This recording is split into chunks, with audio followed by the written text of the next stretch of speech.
नमस्कार, मैं हूं अंकुर और आप देख रहे हैं सत्य हिंदी बुलेटिन। एक नजर डाल लेते हैं अब तक की खबरों पर। छत्तीसगढ़ में आज 20 फरवरी को ईडी ने कांग्रेस नेताओं और उनसे जुड़े लोगों पर कथित कोयला लेवी घोटाले में छापे मारे हैं। ईडी ने राज्य में 14 जगहों पर कांग्रेस नेताओं के घरों और दफ्तरों की तलाशी ली। जिन परिसरों पर छापे मारे गए उनमें से कुछ परिसर कांग्रेस विधायकों और राज्य पार्टी के कोषाध्यक्ष सहित पदाधिकारियों से जुड़े हैं। ये छापे ऐसे समय मारे गए हैं जब राज्य में विधानसभा चुनाव चंद महीनों में होने वाले हैं। ये छापे ऐसे समय भी मारे गए हैं जब 24 फरवरी से रायपुर में कांग्रेस का 3 दिवसीय पूर्ण सत्र शुरू होने वाला है। राज्य में मुख्यमंत्री भूपेश बघेल के नेतृत्व वाली पार्टी का शासन है। जदयू नेता नीतीश कुमार के द्वारा कांग्रेस को विपक्षी एकता के लिए कदम उठाने का आग्रह करने के बाद कांग्रेस ने कहा है कि उसे भाजपा विरोधी एकता बनाने में अपनी प्रमुख भूमिका के बारे में याद दिलाने की जरूरत नहीं है। कांग्रेस ने कहा कि वो पहले से ही अलग अलग दलों को एक साथ लाने की दिशा में कदम उठा चुकी है। उसमें चल रहे बजट सत्र में अडानी घोटाले को लेकर पार्लियामेंट्री ज्वाइंट स्ट्रेटेजी सेशंस और भारत जोड़ो यात्रा उस दिशा में प्रमुख कदम है। इसके साथ ही कांग्रेस ने दो मुंह वाली पार्टियों के खिलाफ भी चेतावनी दी, जो विपक्ष के प्रति प्रतिबद्धता तो दिखाते हैं लेकिन बीजेपी की पैरवी करते हैं। कांग्रेस के महासचिव जयराम रमेश ने बिहार के मुख्यमंत्री नीतीश कुमार के बयान के एक दिन बाद पार्टी की स्थिति स्पष्ट की। उन्होंने कहा कि हमें किसी को ये प्रमाण पत्र देने की जरूरत नहीं कि हमें नेतृत्व देना है, क्योंकि कांग्रेस की गैर मौजूदगी में विपक्षी एकता के सभी प्रयास विफल हो जाएंगे। मजबूत कांग्रेस के बिना मजबूत विपक्षी एकता असंभव है। हम पूर्ण सत्र में 2024 के चुनावों और उससे पहले के राज्य चुनावों के लिए चर्चा करेंगे और चुनाव पूर्व और चुनाव के बाद गठबंधनों की जरूरतों पर भी चर्चा करेंगे। हम पहले से ही बिहार, झारखंड, पूर्वोत्तर राज्य, केरल सहित कई राज्यों में चुनाव पूर्व समझौते कर चुके हैं। इसलिए ये कहना सही नहीं है कि कांग्रेस चुनाव पूर्व गठबंधन नहीं करती है। छत्तीसगढ़ के रायपुर में 24 से 26 फरवरी तक होने वाले पार्टी के 85वें एआईसीसी पूर्ण सत्र से पहले कांग्रेस ने रविवार को कहा कि विपक्षी एकता के मुद्दे पर महत्वपूर्ण बैठक में विचार विमर्श किया जाएगा और इसे राजनीतिक प्रस्ताव में भी शामिल किया जाएगा। चुनाव आयोग के फैसले को उद्धव ठाकरे गुट ने सुप्रीम कोर्ट में चुनौती दी है। वरिष्ठ अधिवक्ता डॉक्टर अभिषेक मनु सिंघवी ने सीजेआई के सामने मामले का उल्लेख किया और इसे कल संविधान पीठ के समक्ष चल रहे मामलों के साथ सूचीबद्ध करने का अनुरोध किया। हालांकि सीजेआई डीवाई चंद्रचूड़ ने सिंघवी के उल्लेख की अनुमति नहीं दी, क्योंकि मामला आज की उल्लेख सूची में शामिल नहीं था। सीजेआई ने सिंघवी से कल इस मामले का उल्लेख करने को कहा है। इस पर चीफ जस्टिस डीवाई चंद्रचूड़ ने कहा, नियम सबके लिए बराबर हैं और आप प्रक्रिया के तहत कल आइए। उद्धव ठाकरे के वकील ने सुप्रीम कोर्ट से इस मामले में तत्काल सुनवाई करने की अपील की थी। बता दें, उद्धव ठाकरे पक्ष की मांग है कि तीर धनुष चुनाव चिन्ह एकनाथ शिंदे गुट को ना दिया जाए। 2 दिन पहले ही चुनाव आयोग ने शिवसेना का नाम और चुनाव चिन्ह एकनाथ शिंदे गुट को दे दिया है। शिवसेना के नाम और चुनाव चिन्ह पर आयोग के फैसले के बाद आज उद्धव गुट ने अपने मुखपत्र सामना में बीजेपी, एकनाथ शिंदे और गृह मंत्री अमित शाह पर निशाना साधा है। उद्धव गुट की ओर से लिखे गए सामना के संपादकीय को हेडिंग दी गई है, खरीद लिया न्याय। संपादकीय में शिंदे गुट को मिंदे गुट लिखा गया है। मराठी में मिंदे का मतलब लाचार होता है। संपादकीय में लिखा गया है, शिवसेना नाम और चुनाव चिन्ह खरीदने के बाद बीजेपी की कमली पैर का घुंघरू टूटने तक नाच रही है। मिंदे गुट से ज्यादा खुश बीजेपी नजर आ रही है। किसी दुकान से चना मूंगफली खरीद ली गई हो, उस तरह से शिवसेना नाम और चुनाव चिन्ह के मामले का फैसला भी खरीद लिया गया है। अब ये बात छिपी नहीं है। उद्धव गुट ने कहा है कि किसी प्रॉपर्टी का सौदा किया जाए, उस तरह से चुनाव आयोग ने ठाकरे द्वारा स्थापित जतन की गई शिवसेना को दिल्ली के तलबे चाटने के लिए मिंदो के हाथ दे दी।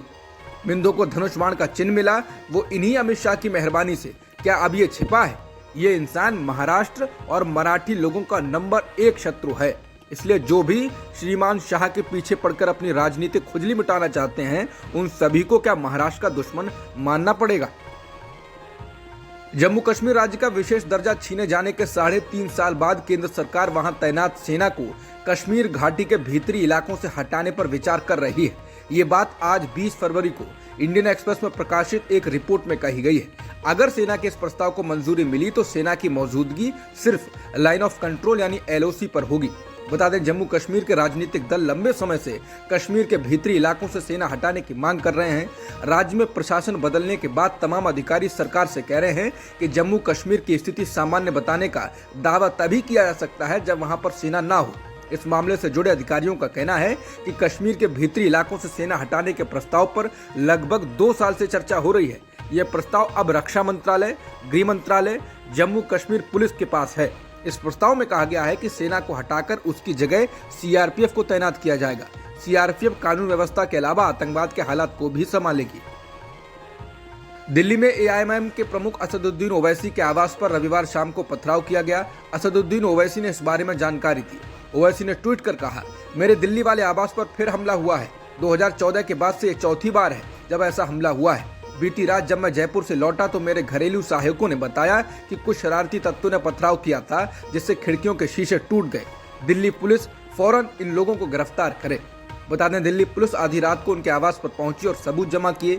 हाल ही में 2 मुस्लिम युवकों के हरियाणा में जिंदा जलाने की घटना के बाद ओवैसी ने इस मामले को उठाया था। वो मेवात जाकर पीड़ित परिवार से मिले थे। उन्होंने इस घटना के मुख्य आरोपी मोनू मानेसर की गिरफ्तारी की मांग की है। दक्षिणपंथी ओवैसी के मेवात जाने और मोनू का नाम लेने से नाराज बताए जा रहे हैं। आरोप है कि इस घटना के पीछे दक्षिणपंथी तत्वों का हाथ हो सकता है। बद्रीनाथ हाईवे पर लगभग 10 और बड़ी दरारें पाए जाने की सूचना मिली है। बद्रीनाथ जाने के लिए इसी हाईवे का प्रयोग किया जाता है। स्थानीय लोगों के अनुसार जोशीमठ और मारवाड़ी के बीच करीब 10 किलोमीटर के दायरे में ये दरारें दिखाई दी हैं। बता दें कि केदारनाथ की यात्रा 25 अप्रैल से शुरू हो रही है, जबकि बद्रीनाथ धाम के कपाट 27 अप्रैल को खुलेंगे। इसकी घोषणा सरकार ने शनिवार को ही की थी।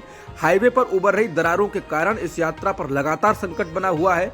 नई दरारों के उभरने से ये और बढ़ गया है। पटना के बाहरी इलाके जेठुली में पार्किंग को लेकर हुई झड़प में 2 लोगों की गोली मारकर हत्या कर दी गई। आधा दर्जन लोग जख्मी हो गए हैं। कुल 5 लोगों पर फायरिंग की गई थी, उनमें से 3 की हालत गंभीर है। रविवार को यह घटना इलाके में पार्किंग विवाद को लेकर 2 गुटों के बीच हुई। एएनआई के मुताबिक हिंसक झड़प के बाद गुस्साई भीड़ ने कुछ मकानों में आग लगा दी। मुख्य आरोपी और 6 अन्य को गिरफ्तार कर लिया गया है और फिलहाल मामला नियंत्रण में बताया गया है। घायलों को विभिन्न अस्पतालों में भर्ती कराया गया है। एएनआई की खबर में कहा गया है कि एसएसपी पटना ने स्थिति को नियंत्रण में बताया है। बता दें, पार्किंग से एक वाहन को बाहर निकालने के बाद गोलियां चलाई गई। बताया जाता है कि आरोपियों की पहचान उमेश के रूप में हुई है, जो अपने वाहन से गिट्टी उतार रहा था, जिससे पार्किंग का रास्ता बंद हो गया था।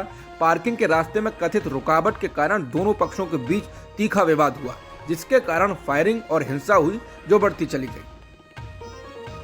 अमेरिकी राष्ट्रपति जो बाइडेन पड़ोसी यूक्रेन पर रूस के हमले की पहली वर्षगांठ को चिन्हित करने के लिए सोमवार को पोलैंड का दौरा करने वाले हैं। पिछले साल 24 फरवरी को शुरू हुए इस युद्ध में लाखों लोगों की जान चली गई। लाखों लोग अपने घरों से बेघर हो गए और शहरों को दक्षिणी और पूर्वी यूक्रेन के इलाकों में मलबे में तब्दील कर दिया गया है। इस बीच रविवार को यूक्रेनी राष्ट्रपति वोलोदिमीर ज़ेलेंस्की ने कहा कि रूस को पूर्वी डोनबास क्षेत्र के शहर के पास असाधारण रूप से नुकसान हुआ है, जिसे मॉस्को ने सितंबर में कब्जा करने का दावा किया था। अब तक की खबरों में इतना ही। बाकी खबरों के लिए बने रहिए सत्य हिंदी के साथ। नमस्कार।